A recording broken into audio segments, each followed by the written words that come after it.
Hey everyone, and welcome to the Defining Your Life podcast, where we focus on living in our purpose, practicing presence, and activating our power in each moment. I'm Marsharelle, your resident pep talk provider, and I invite you to join me as we continue to learn, lift each other up, and strive to level up together. Because we are never finished defining our lives, and it takes a village, so let's build one. Stay tuned for the episode.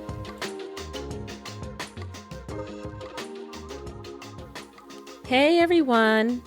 I hope that this holiday season has been treating you well, and in the midst of all of the busyness, you have reserved and taken advantage of the many opportunities you've had to be present. I enjoyed a lovely, low-key Christmas with the family, in our pajamas, complete with brunch, dinner, dessert, and movie time. It was exactly what I needed. I felt such peace during that time, and my prayer is that we as a family will continue to carve out this type of time even when our normal schedules resume. How have you been present this week? Are you planning to make or keep presence a priority? Please do not hesitate to share how things are going. Now, if y'all can believe it, we have arrived at our final episode of 2022.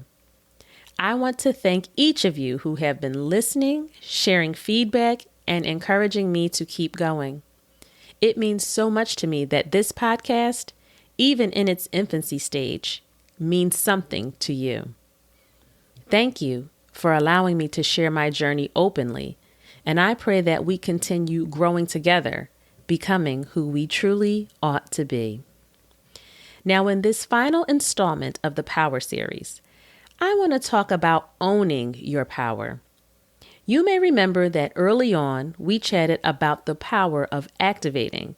But as I continue to reflect, I really feel it's important to emphasize that it is our innate God-given power that we truly need to activate in order to effectuate long-lasting change in our lives. I have a quick story to share. I hopped into a new role in the workforce last week, and I was promptly reminded just how important owning our power truly is.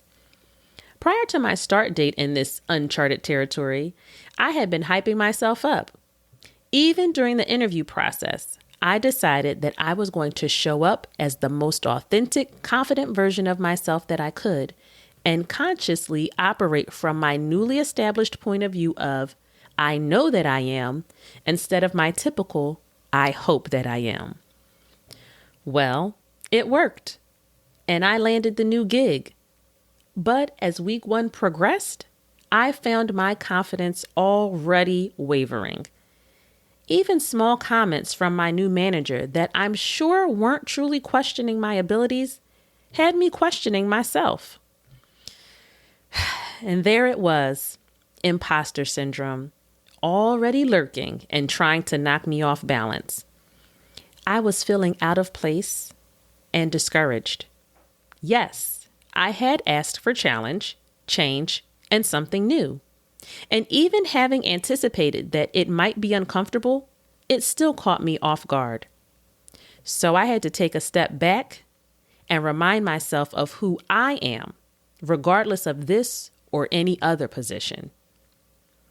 Our power is not defined by a position, title, class, address, ethnicity, or anything like that. Our power transcends all of these things.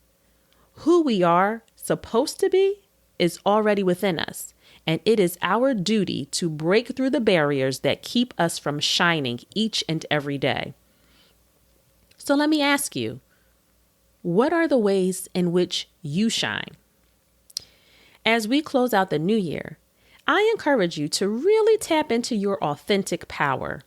And if you feel that you aren't sure of what that is, activate the powers of rest and presence so that you can be still and observant enough to rediscover what has been there all along. Write down the areas in which you can proclaim your power and hold on to the list so that you can refer to it often. Here's my current list. I have the power to bring joy. I have the power to listen. I have the power to encourage. I have the power to love. I have the power to create. I have the power to give. I have the power to adapt. What's on your list? Some of your words may sound similar to mine, but remember, you are one of one. So the way in which you own these or other powers is truly unique to you. There may be many moments in life when you feel unsure of your abilities and maybe even your why. Fight back those discouraging thoughts with your list and other items in your power toolkit. Everything in your toolkit should be able to quickly shift your mindset and return you to, at minimum, a stable headspace, if not a space of total confidence.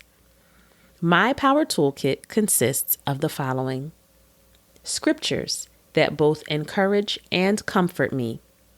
I have them taped to my desk or computer screen in plain sight to literally help me through times that have felt super challenging. Prayer, because I can carry it with me hands-free and activate it anywhere. Friends. A good friend can be a cheerleader in a way that no one else can. If you can be vulnerable with a good friend, then they will know how to lift you up. And words of affirmation. This is new for me, but like I said, I know that I have to remind myself of who I am and never to shrink, but always to shine. The list I shared here is the one that I will continue to turn to and recite as I work on my confidence muscle. These are my words of affirmation. I hope that you are feeling charged to own your own power. It belongs to you and only you. When you feel someone or something trying to sneak up and snatch it away from you, remind yourself that you are the only one with the code. No one else can activate your power but you. When you think about that, how does it make you feel? It makes me feel like when I get back to work in the new year, I never have to worry about whether I am enough because I know for certain that I am, no matter the circumstances. My power is what will propel me. It does not look like the power of the one that stands next to me. And that is beautiful. How I show up is up to me, and the reason I am here is because I'm supposed to be. I will do my best and not worry about the rest. So as we close out this year, I'd like to leave you with a friendly reminder from writer Alice Walker regarding our power.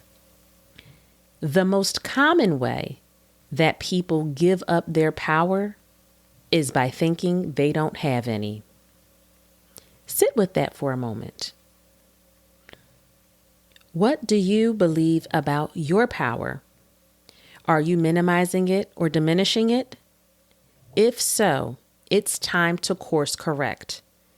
In not recognizing our power, we allow it to be easily stripped away, leaving us with the feeling of not quite knowing how we got to be displaced. Well, moving forward, I intend to be more deliberate about my power, and I hope that you are more deliberate about yours as well. Our power is not to be hidden, shielded, or overlooked. It's not to be reserved or downplayed. It doesn't run out, so activate it freely. I can't wait to hear about how you own your power. So send me a note, DM, or leave a comment on IG so that we can chat about our real power moves. And if what you've been hearing here is beneficial to you, please remember to review, subscribe, and share the podcast with a friend. I can't wait to chat with you again next year. Take care until then.